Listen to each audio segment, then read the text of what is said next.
Ciencias Naturales, primer año. Compuestos inorgánicos ternarios. Hola, bienvenidos a su programa Aprendamos en Casa. Hoy continuaremos estudiando los compuestos inorgánicos. Verán cómo se forman los compuestos inorgánicos ternarios.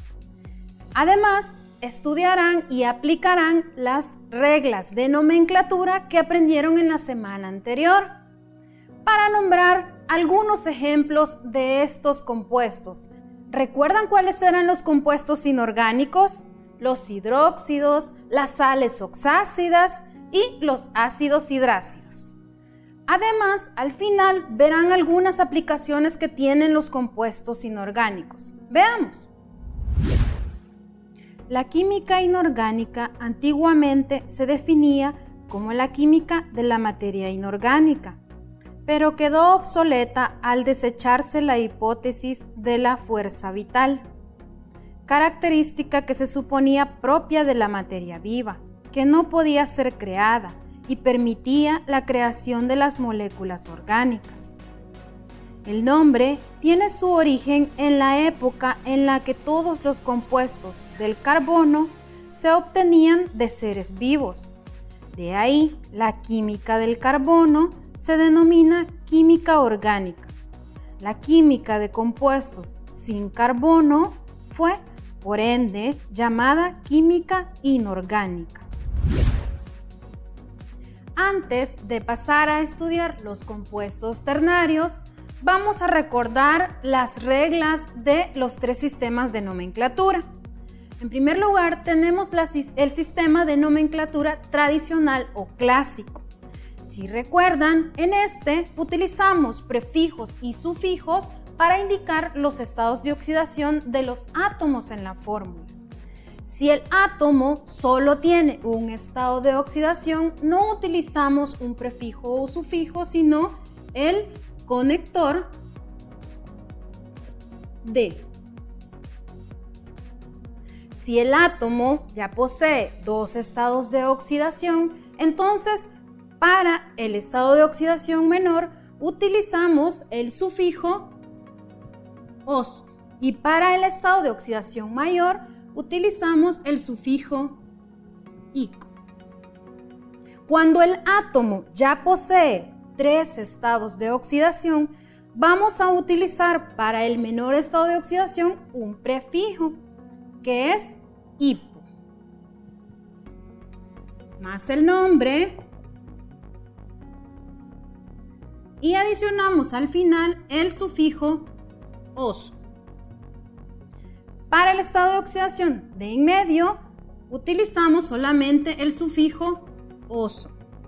Y para el estado de oxidación mayor, solamente el sufijo ico. Ahora, si el átomo ya posee 4 estados de oxidación, utilizaremos otro prefijo. Si el átomo posee estado de oxidación más 1, por ejemplo, utilizamos el prefijo hipo más el nombre más el sufijo oso. Para el segundo estado de oxidación, que podría ser, por ejemplo, más 2, utilizamos solamente el sufijo oso. Como hay un tercer estado de oxidación, en este caso estoy tomando de ejemplo más 3, utilizamos solamente el sufijo ico. Y para el cuarto estado de oxidación, utilizamos el prefijo per más el nombre y adicionamos el sufijo ico. Bien, este es el sistema tradicional. Ahora, si recuerdan, el sistema estequiométrico o sistemático solamente utiliza prefijos numéricos para indicar la cantidad de átomos presentes en la fórmula. Solo hay una cosa: cuando solo hay uno, se utiliza el prefijo mono. Pero este prefijo no se utiliza cuando el primer átomo de la fórmula solo aparece una vez. Es decir, si por ejemplo fuera el potasio, no diré monopotasio, a excepción del oxígeno, por lo que cuando el oxígeno aparece en primer lugar, sí vamos a utilizar la palabra monóxido. Para lo siguiente será di. Para el 3, tri. Para el 4, tetra. Y así sucesivamente. Ahora tenemos el sistema Stock. Recuerdan que para este utilizábamos números romanos que nos sirven para indicar el estado de oxidación de los elementos que están presentes en la fórmula. Tomaré ejemplos de los compuestos que estudiamos la semana anterior. Por ejemplo, si tenemos el óxido de hierro, pero tenemos dos óxidos de hierro. ¿Cómo hacemos para nombrar cada uno?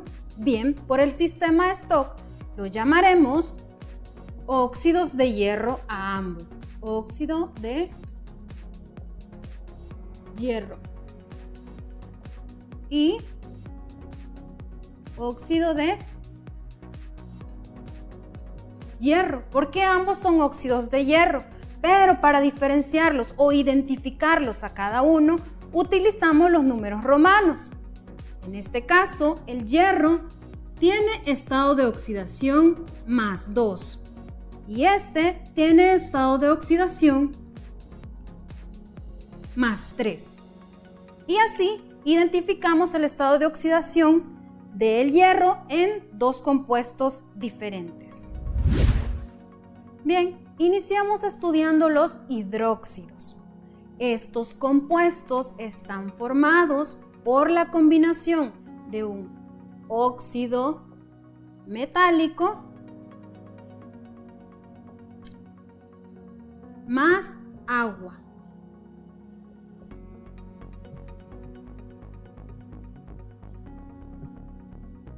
Por ejemplo, podríamos combinar el óxido de calcio más agua y esto produce el hidróxido de calcio. Estos hidróxidos son los que comúnmente conocemos como bases. Si recuerdan, las bases tienen algunas características que los identifican, como por ejemplo que son viscosos o amargos. Bien, hay un integrante especial, es el ion hidróxido. Es un ion poliatómico formado por oxígeno e hidrógeno y posee una carga -1. Este es el que los identifica o es su grupo funcional.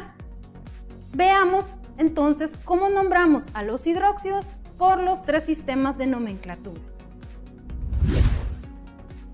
Ahora tenemos algunos ejemplos de hidróxidos. Nombrémoslo primero por la nomenclatura tradicional.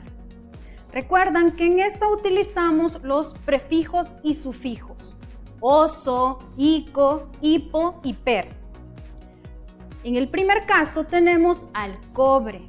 El cobre posee dos estados de oxidación y en este caso está trabajando con su estado de oxidación menor. Entonces, a estos compuestos les anteponemos la palabra hidróxido. Y como el cobre posee dos estados de oxidación y este es el menor, se llama cuproso. Recuerden que tiene el sufijo oso. Para este, como tenemos sodio y el sodio está en el grupo 1 de la tabla periódica, solo posee un estado de oxidación. Entonces no utilizamos prefijos o sufijos, sino que solamente lo llamamos hidróxido de sodio. Tenemos el siguiente con el átomo de calcio. El calcio está en el grupo 2 de la tabla periódica. también solo posee un estado de oxidación, así que solamente lo llamamos hidróxido de calcio. Ahora tenemos al hierro. El hierro posee dos estados de oxidación y en este caso está con su estado de oxidación mayor. Entonces se llama hidróxido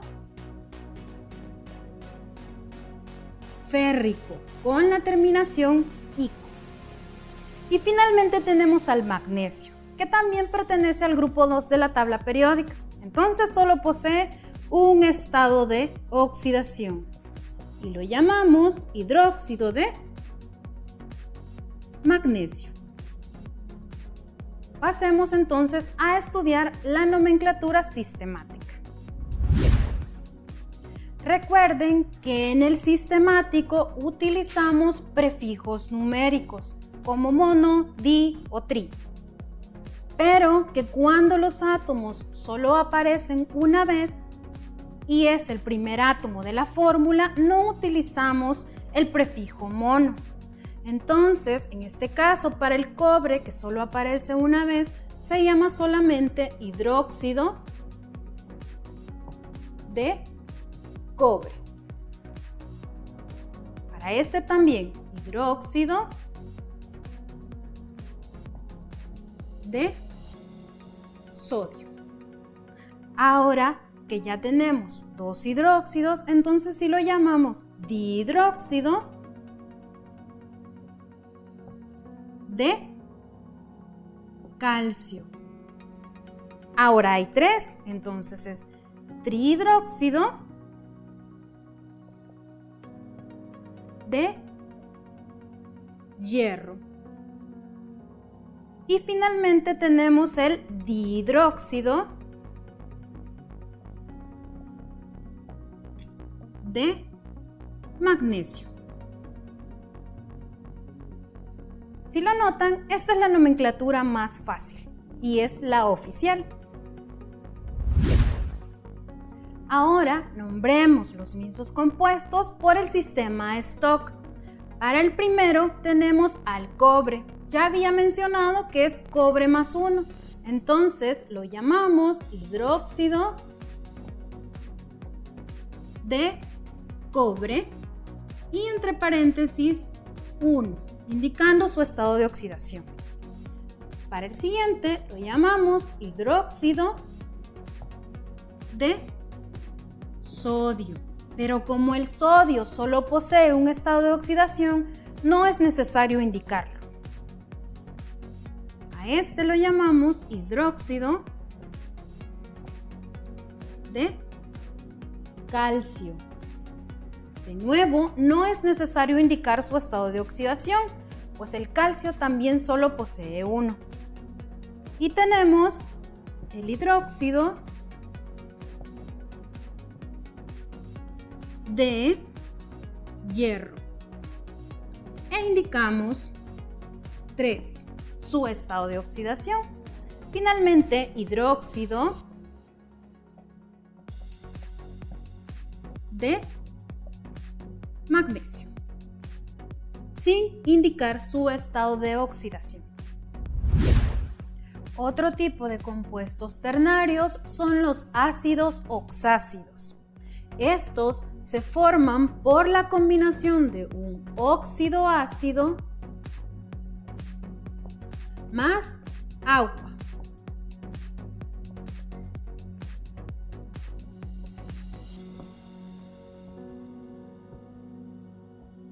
Por ejemplo, si tenemos al trióxido de azufre y se combina con agua, se obtiene este ácido.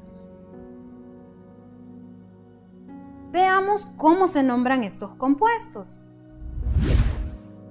Los ácidos oxácidos suelen nombrarse solamente por la nomenclatura tradicional. Debemos de tomar en cuenta que los ácidos oxácidos, como provienen de un óxido ácido, se forma un anión poliatómico. Estos aniones tienen sus nombres establecidos Y como les mencioné en la clase anterior, los pueden encontrar en los libros o en internet. Entonces, en los ejemplos de ácidos oxácidos que tengo acá, he seleccionado el anión por el que están formados. En este caso tenemos al nitrato, sulfato, fosfito, carbonato y clorito. Es importante que para nombrarlos, lo primero que debemos hacer es escribir la palabra ácido en todos los casos. Luego, al anión de donde provienen se le cambia la terminación ato por ico. Y si la terminación es ito, se cambia a oso. Hagamos la prueba. Tenemos al ácido que viene del nitrato, entonces se llama nítrico. Luego tenemos al ácido que viene de sulfato, entonces se llama sulfúrico. Terminación ato cambia a ico. Luego tenemos este ácido que viene del ion fosfito, entonces se llama fosforoso. En este caso tenemos al ácido carbónico. Terminación ato cambia a ico. Y finalmente tenemos al ácido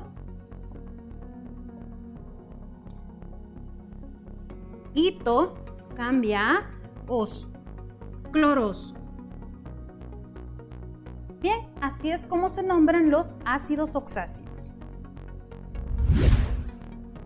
Las sales oxisales son compuestos ternarios que se forman por la combinación de un ácido oxácido más un hidróxido.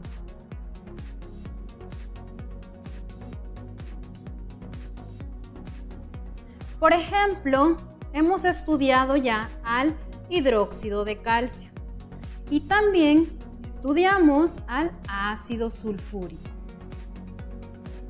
Cuando ellos se combinan, forman una sal que está formada por calcio y sulfato.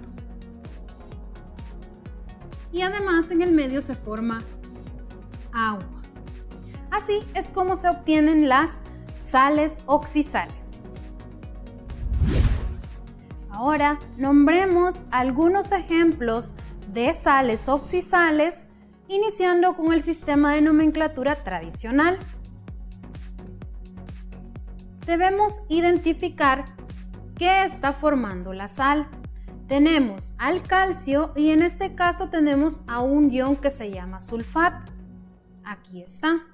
Entonces, por la nomenclatura tradicional, lo llamaremos sulfato de calcio. Recuerden no utilizar prefijos o sufijos, solamente el conector de, porque el calcio solo posee un estado de oxidación. Para el hierro, tiene estado de oxidación +2 y está junto con el ion nitrato. Entonces se llama nitrato ferroso. En el siguiente tenemos al magnesio, unido a este ion que se llama carbonato. Entonces se llama carbonato de magnesio. Ahora tenemos al potasio. El potasio está unido al ion dicromato. Entonces se llama dicromato de potasio. Y finalmente tenemos al sodio, unido al ion hipoclorito. Y esta sustancia se llama hipoclorito de sodio, que es la que ustedes normalmente conocen como lejía. Ahora nombremos las mismas sales por la nomenclatura sistemática.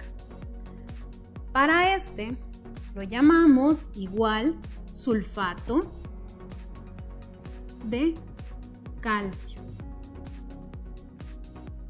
Acá, como tenemos dos iones nitrato, se llama dinitrato de hierro. Este solamente carbonato de magnesio. Porque tenemos al ion carbonato y al ion magnesio solamente una vez. Luego tenemos al dicromato de dipotasio.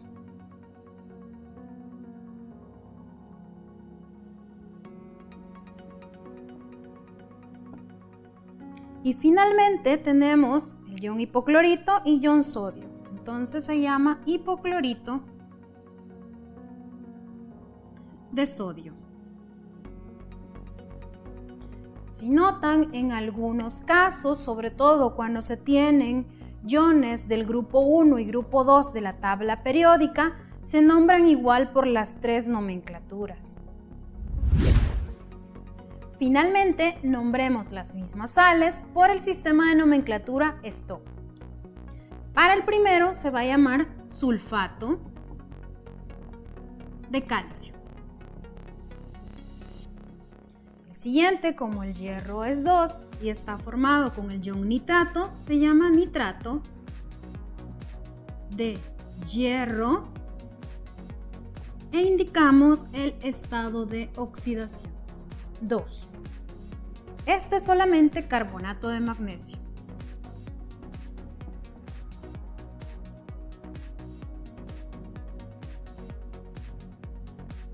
Este, de nuevo, se llama dicromato de potasio.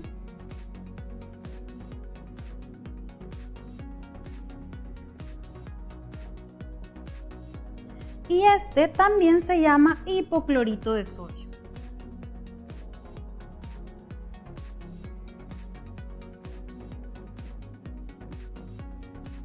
Si logramos conocer la mayoría de átomos o iones poliatómicos, veremos que no es tan difícil nombrar las sales. El ion bicarbonato se puede combinar con un protón para formar ácido carbónico, absorbiendo así protones de la disolución y elevando el pH sanguíneo. El ácido carbónico, que se puede formar a partir de dióxido de carbono y agua, puede disociarse en protones y iones bicarbonato para proporcionar protones y bajar el pH sanguíneo. El ácido carbónico, que se puede formar a partir del bicarbonato, se convierte en dióxido de carbono y agua mediante una reacción enzimática muy rápida. El dióxido de carbono, por ser volátil, puede ser rápidamente eliminado del organismo en cantidades variables mediante la respiración. El hidróxido de magnesio, también conocido como leche de magnesia, es un antiácido de acción local que aumenta el pH del contenido estomacal. Se utiliza para el alivio de la acidez, indigestión y malestares estomacales. En la industria petroquímica, el ácido sulfúrico se utiliza para la refinación, alquilación y purificación de destilados de crudo. En la industria química inorgánica, el ácido sulfúrico se utiliza en la producción de pigmentos. El nitrato de sodio se da en la industria alimentaria como agente conservador de carnes procesadas. Además, se utiliza en la producción y manipulación del cromo y algunos derivados. También es usado como aditivo del cemento. esta clase estudiamos los compuestos inorgánicos ternarios, los hidróxidos, las sales oxisales y los ácidos hidráceos. También aprendimos cómo nombrarlos por los 3 sistemas de nomenclatura. Finalmente, conocimos algunas aplicaciones muy importantes sobre los compuestos inorgánicos. Pero hay muchos más. Si quieres saber más, puedes seguir investigando. Ponte a prueba. Los compuestos ternarios se clasifican en A. Hidróxidos, ácidos oxácidos, hidruros. B. Hidróxidos, ácidos oxácidos, sales oxisales. C. Sales oxisales, ácidos oxácidos, hidruros. Si elegiste B, muy bien, estás en lo correcto. El hidróxido de magnesio también es conocido como sal de Epsom, cal o leche de magnesio. Si elegiste C, estás en lo correcto. En la industria química inorgánica se utiliza en la producción de pigmentos. A. Hidróxido de magnesio. B. Nitrato de sodio. C. Ácido sulfúrico. Si elegiste C, ácido sulfúrico, elegiste la respuesta correcta. Muy bien, ha llegado el momento de que me despida de ustedes. Espero que hayan aprendido mucho. Y no olviden seguir sintonizando su programa Aprendamos en Casa.